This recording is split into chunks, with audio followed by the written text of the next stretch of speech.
Guys, hari ni saya nak tunjuk korang apa yang saya nanti buat dekat kedai saya. Okay, korang nampak? Ikut saya mula. Okay, sekarang ni ada customer dia tengah bayar. Dia beli motor Honda. Nampak? Guys, hari ni so saya punya sales dia tengah layanan customer. Tapi selain daripada sales, customer datang beli motor, kedai saya ada pusat servis. Korang nampak sana, ada customer dia tengah tunggu servis. Okay, motor apa yang kita ada tengah servis dalam kita punya pusat servis? Jom ikut saya. Inilah pusat servis saya. Saya ada bilik spare part. Bilik spare part ni senang kalau ada customer dia nak repair, nak servis motor. Kami ada spare part. Motor semua ini nak repair, ini nak restore, ini motor second, nak repair. Vario 160, Vario 160, Vario 160 juga nak repair. ADV 160. Okay. ADV tengah buat CVT.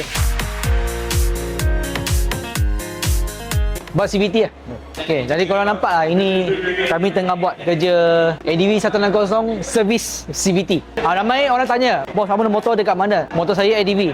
Inilah motor saya, ADV 160. Ini warna lama lah, sudah tak ada keluar, dengan full accessory. Okay, ini kita tunggu nak keluar motor aja. Ini ADV 160 SE warna hijau, full accessory. Customer dia nak ambil tak tahu bila. Ini lagi ADV 160. Hari ini memang saya punya regular customer. Setiap kali dia nak servis, nak repair, ini customer tak miss datang sini buat servis. Ini driver Grab ke Foodpanda. Jadi dia masalah leaking. Jadi kita kena tukar di mana water pump. Ini nak keluar. ADV 160 juga warna hitam nak keluar. Ramai datang sini sebab dia nak tengok motor-motor Honda. Kalau korang minat motor macam off-road CC 160, datanglah kedai saya. Ini ADV 160 ada stok. Okay, kalau korang tanya, okay, warna apa yang ada dalam kedai saya kan? Baik, ikut saya.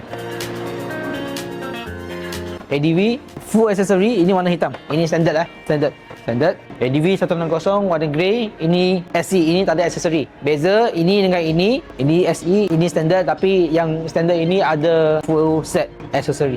Kita dah siap pasang dah. Maksud yang ini Vario 125 baru sampai je. Honda baru lancar minggu lepas Jumaat dengan Sabtu. Inilah dia Vario 125 Street. Warna baru lah.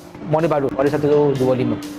Yang mana nak datang kedai saya servis motor Honda ataupun repair motor Honda, boleh cari dia. Nama dia Amiru. Dia adalah service advisor Multi X motor. Datang je kedai, daftar dengan dia.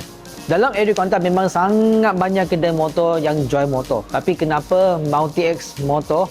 Inilah jawapannya, sebab Multi X motor kedai saya ada pusat servis, lepas tu ada technician yang pengalaman. Kalau korang beli motor dengan Multi X motor ataupun tim saya, kalau motor ada masalah, jangan risau, datang aja.